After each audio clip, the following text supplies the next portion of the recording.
Hi, joining us today is Ashley Snyder, a local Pinterest expert who's going to be talking with us a little bit about Pinterest. Hello. Hi. So, Ashley, this is a pretty basic question, but I'm kind of a novice. Can you tell me what exactly Pinterest is? Well, Pinterest is a popular social photo sharing site that enables members to tap into influences and inspiration that they might not otherwise uncover. Consumers have high expectations of this site because of how unique it is, in the sense that pictures and headlines are user-generated. Data shows that Pinterest is one of the fastest growing independent sites of all time. The company behind Pinterest has developed a way for you to pin video as well as images from sources such as Hulu and Netflix. People are becoming more and more obsessed with the online scrapbook of ideas because of the endless selection of things available to interest each of us. So, who is the person behind this interesting technology craze? Ben Silverman was the mastermind behind it all. He really enjoyed collecting things and took notice of what other people stored. He was intrigued by many things such as his wife's clothes or shoes and the kind of books that people kept in their homes. Silverman is the CEO and co-founder of Pinterest, and he worked for Google and then he left in 2008 and began building Pinterest in 2009. So, how would someone like myself, a novice interested in using the site, join Pinterest?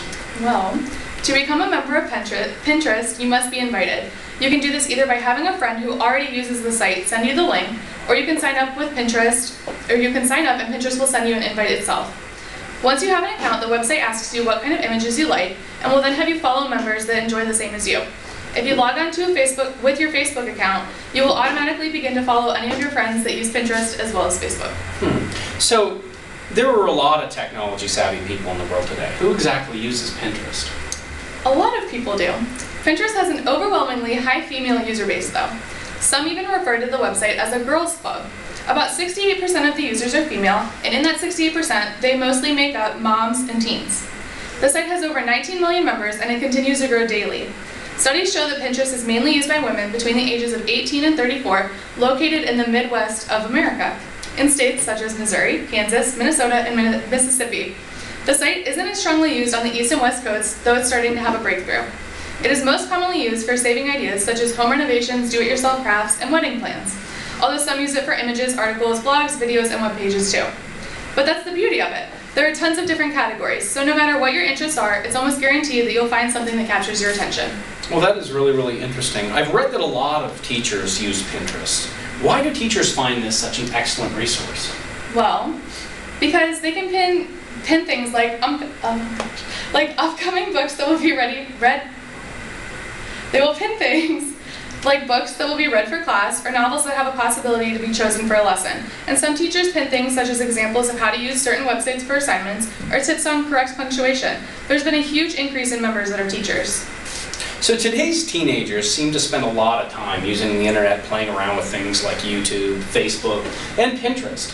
Does using Pinterest affect students at all academically? It actually has a really positive effect on students. It's really helped for the simple fact that everything they need for an entire course is all located on one site.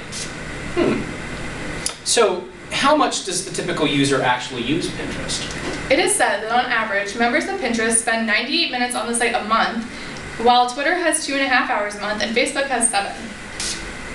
So we're all concerned with protecting our privacy on the net. Are the things users pin to their boards public or private? Pinterest is a public collection of things that people may pin. Anyone is able to browse any collection or board to inspire and create new ideas. If you find a board that you really enjoy, you're able to follow it. So how does Pinterest obey copyright laws then? Well, all of Pinterest images or videos link back to the original source, so there isn't any problem with anything regarding copywriting. So is Pinterest open to making changes to their site based on user feedback, or are these changes strictly controlled by what the company and founder want to do? Well, any member can add anything to the site as long as the image or video is large enough. If you find something that you would like to pin but it isn't on Pinterest, you simply upload it. So there's a lot of competition out there. Do other companies feel threatened by Pinterest? Very. Most companies involved with marketing do feel threatened and are trying to exploit the site. But on the other hand, some have been coming up with ideas on how their company can use Pinterest to their advantage. So I know that a lot of businesses are using Facebook and other technologies for their own purposes. Are there any companies taking advantage of the opportunities that using Pinterest provides? Well, lots of people are actually using this to their advantage. Teachers, artists, designers, Photographers, chefs, authors, and librarians are really using this to their benefit.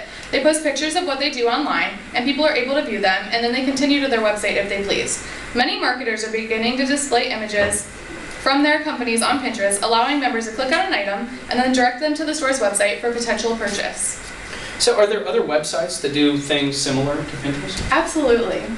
Pinterest is constantly compared to Google+, but Google+ is mostly made up of male users, while Pinterest is mainly female. And it doesn't compete with Twitter or Facebook, which is fantastic. It's a completely different type of website compared to the two, but it's still considered social networking. One unique thing about this site is that it doesn't have a strong presence of personal photos, unless you upload them as pins. Pinterest wasn't created for that sort of use, though.